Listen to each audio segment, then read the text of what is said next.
Smuggling के खिलाफ सख्त पॉलिसी बना ली गई है। कस्टम्स इन्फोर्समेंट कराची की इंसदादे स्मगलिंग कार्रवाइयाँ 3 लॉन्चेस के जरिए ईरानी डीजल स्मगल करने की कोशिश नाकाम बना दी गई है।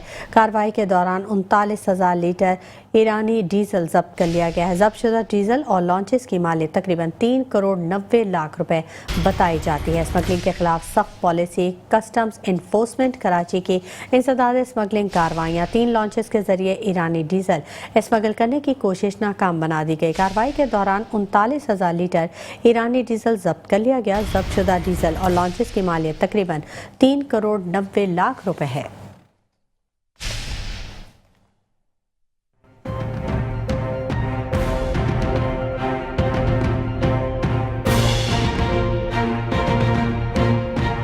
कलेक्टर कस्टम इन्फोर्समेंट मोइनुद्दीन वानी को इत्तला मिली कि स्मगलर खुले समंदर में लांचों के जरिए डीजल स्मगल करने वाले हैं, जिस पर उन्होंने additional collector custom Basit Hussain की सरबराही में एक टीम तश्कील दी, जिन्होंने अमले के हमरा खुले समंदर बहिराए अरब में कार्रवाई करते हुए 3 कार्रवाइयों में 3 लांचें अल सदफ, अल शीरान और अल रहमान को पकड़कर इनमें से 39,000 लीटर स्मगल शुदा ईरानी डीजल बरामद कर लिया। कस्टम के तर्जुमान सैयद इरफान अली के मुताबिक जब्त शुदा लांचों और डीजल की कुल मालियत 3 करोड़ 90 लाख रुपए बताई जाती है। इन लांचों को NMB वाफ और डीजल को ASO के गोदाम मुंतकिल करके मुकदमा दर्ज कर लिया गया है। Sameer Qureshi, metro 1 news, Karachi.